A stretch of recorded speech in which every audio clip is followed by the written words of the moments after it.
Mga kabossing, meron tayong resistor ng crosswind sa likod.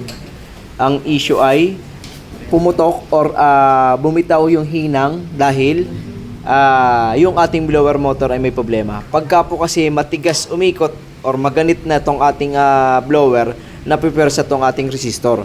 So pinakang safety rin ng ating resistor at ng blower motor na hindi masunog ay itong ating resistor na to. Kasi meron siyang pinakang, kita ba? May pinakang pin siya dun sa loob na yun. Ano siya mga bossing? Pag sumobra ang init ng resistor, malulusaw yung ating hinang doon at kakalas siya.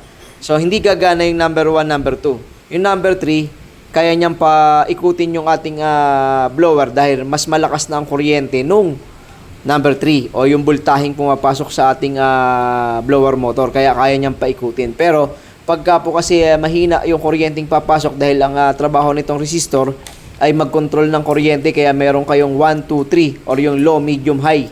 So pagka number 1 kasi mahina ang voltahe niya kaya mahina ang hangin or mahina ang ikot ng ating blower. Kaya dahil nga maganit umikot tong ating blower, isang palatandaan na itong ating resistor ay bigla siyang magkakaroon ng problema. Kaya pwedeng mawala o mapansin nyo walang 1 at saka 2. Yun ay dahil kumalas na yung pagkakahinang nitong ating resistor. Pero pag nilagay mo sa number 3, meron naman siya.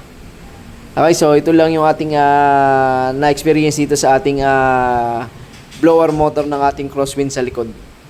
May problema yung motor kaya nasira ang resistor. So pwede pa namang ma-repair itong mga bossing. Yun nga lang, syempre, pag ni-repair mo to, kailangan ayos yung blower. Kasi kung hindi, bibitaw lang ulit yung hinang nitong ating resistor na to. Yan yung pinakang safety ng ating motor para hindi siya masunog. Bibitaw talaga yung hinang na yan.